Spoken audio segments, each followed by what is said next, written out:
chaotic climax, why Asia's inaugural 2020 cricket tournament came to a dramatic end. Sport of Kings, how polo is overcoming the odds in China. And what's the secret? Kenya's famous distance runners explain why they're still the best. Welcome to Sportsworld, Al Jazeera's regular look at sport around the globe. I'm Karthi Gnanasegaram. 2007 was an important year for cricket. The World Cup in the Caribbean was beset with problems, but the sport did receive a boost with the resounding success of the first World 2020 Championships. And now Asia wants to get in on the act. Lesser-known cricketing nations such as Yemen, Qatar, Oman and Afghanistan have been competing for the inaugural ACC 2020 Cup. And as Andy Richardson reports, the event came to a thrilling climax. This was the moment Afghanistan's players and supporters thought they'd become Asia's inaugural 2020 cricket champions. In fact, it was just the beginning of one of the more chaotic episodes in Afghanistan's cricketing history, and one that's still being argued about to this day. Thankfully, the bulk of the event passed off in somewhat calmer fashion. You're listening to HearCricket.com, live commentary for the ACC 2020 Trophy final and semi-finals being played between Oman and Kuwait. Now, Kuwait probably isn't the first place you'd go looking for a cricket commentary box. Dropped! As we said earlier, butterfingers and an easy catch being dropped by Javed Chowdhury, the Kuwaiti fielder. But the sport and all its attendant rituals were in evidence for this tournament, So all the best and good luck. which saw 10 emerging cricketing nations from across Asia competing for this title. Rain stopped play, not a phrase you're likely to see on these scorecards. You will see plenty of sixes being recorded though. And that's the appeal of 2020.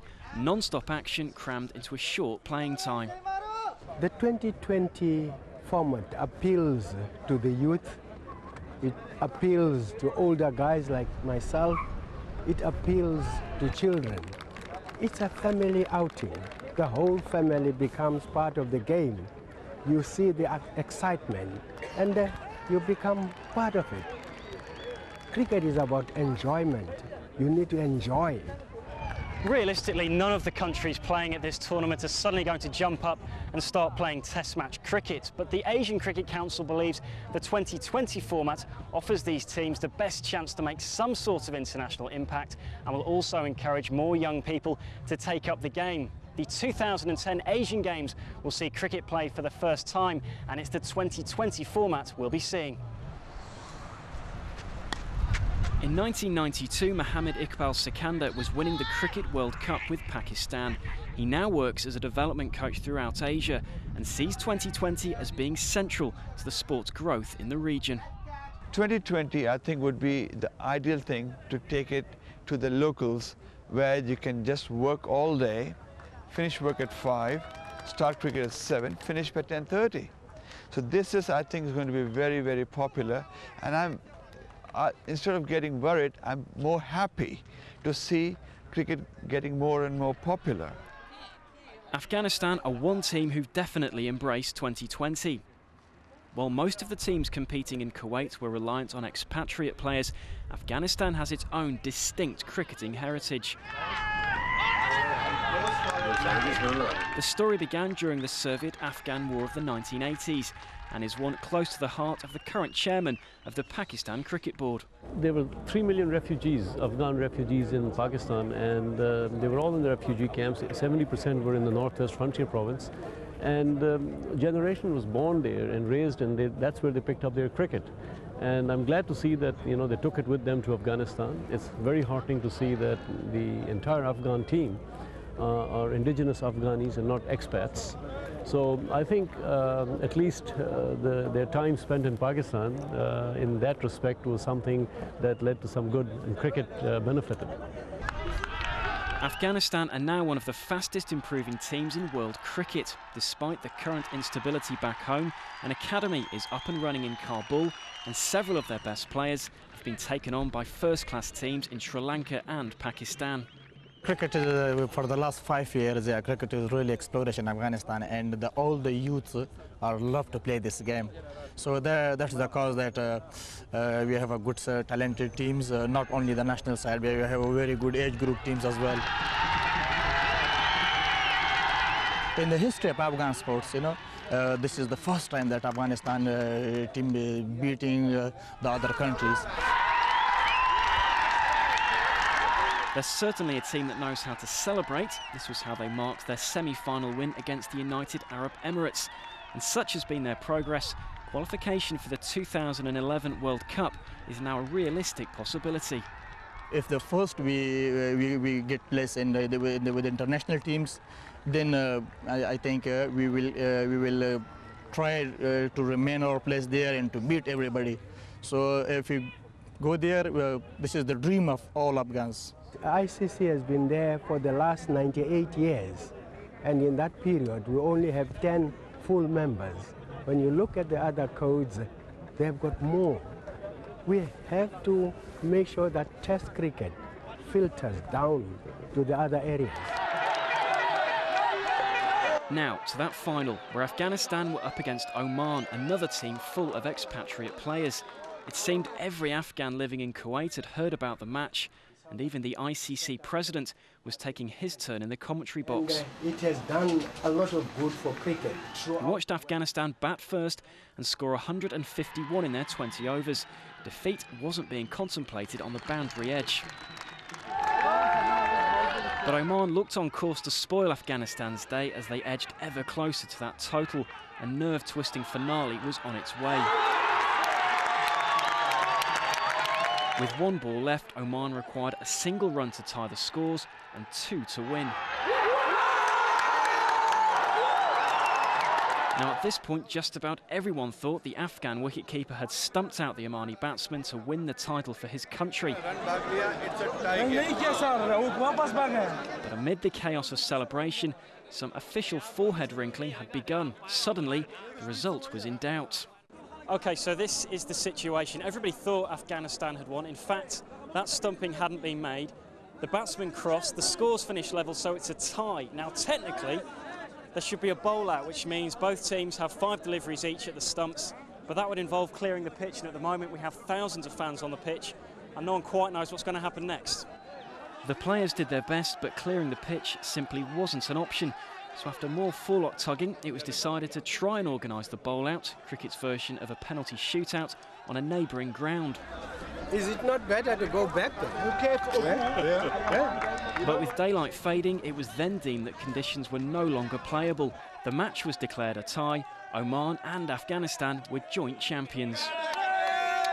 You still must be very proud of your team. Very much, yeah, because there are a lot of celebration in Afghanistan. All in the Kuwait, our countrymen are very happy, and this is the proudest day of my life.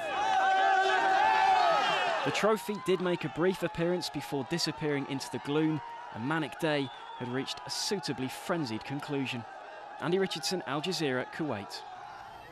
Organised chaos. The sport of polo is known as the sport of kings, with a rich history and an association with aristocracy. So it's not a sport you might associate with communist China. But that's changing. Polo is gaining popularity there, although enthusiasts have had to go to great lengths to participate, even so far as to crossbreed horses suitable for the sport. In China, polo ponies, like gambling, are banned. So Al Jazeera's Melissa Chan went to find out whether polo has a future in the country. Horses all tacked up and ready to hit the field for a sunny afternoon's game of polo. Stable hands going through the barn for one last check, and spectators sneaking in to give a pet say hello to the horses. But these horses aren't exactly your standard polo ponies. We're in China, and authorities don't permit the importation of thoroughbreds. They consider the horse trade part of the horse racing industry, and gambling is illegal in China. So if you want to play polo, you can only crossbreed domestic horses and build a string of polo ponies from scratch, which is exactly what this man did. It took him 10 years. I want to bring polo back to China because we have a history of horsemanship and polo. A lot of international polo colleagues support me. They visit and try to help out, provide advice, and I welcome polo fans from around the world to come to China. It's Xia Yang's vision and will. He wanted to play polo, and now he's hosting an international tournament, inviting players from around the world to his polo club, Sunny Time Polo. Building a polo culture here may take some time. People do know the word polo, but only as a clothing brand. 有这样的，就别搁上，就不光是说那个开马球场了。就我一开始骑马。Oh, it's not even polo. It's horseback riding. I'd get off work, and the people who would ask me what would we be up to, I would say riding, and they would be so shocked because so many people consider it a wild, dangerous activity to pursue. Polo was once played in China, but in the dim and distant past. Tang Dynasty statues from 1,000 years ago show Chinese aristocrats playing the game. But China's communist revolution, based on a classless society, had no place for the sport of kings, until now. Because this is the new China, the one with several dozen billionaires and hundreds of thousands of millionaires. Wealth means the creation of leisure, and leisure for some means the pursuit of a certain lifestyle. Golf and tennis, it's just too plebeian these days. How does someone separate himself from the other billion people in his country? By joining the club. Right now, polo in China is really about a handful of dedicated players who get together for the weekend. It will be some time before this sport really takes off in this country. For starters, spectators still don't know what they're even watching. I really don't know the rules. I'm just here to take pictures. No, I'm not really sure about even the basics of the game.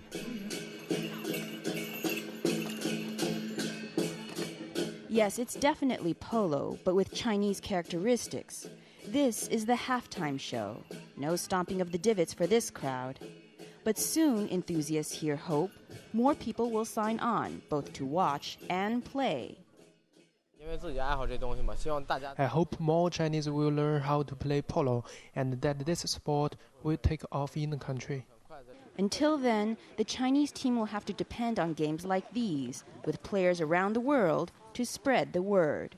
And with so many international entrepreneurs keen on getting in on the action, both on the field and for business deals with their Chinese counterparts, that shouldn't be a problem.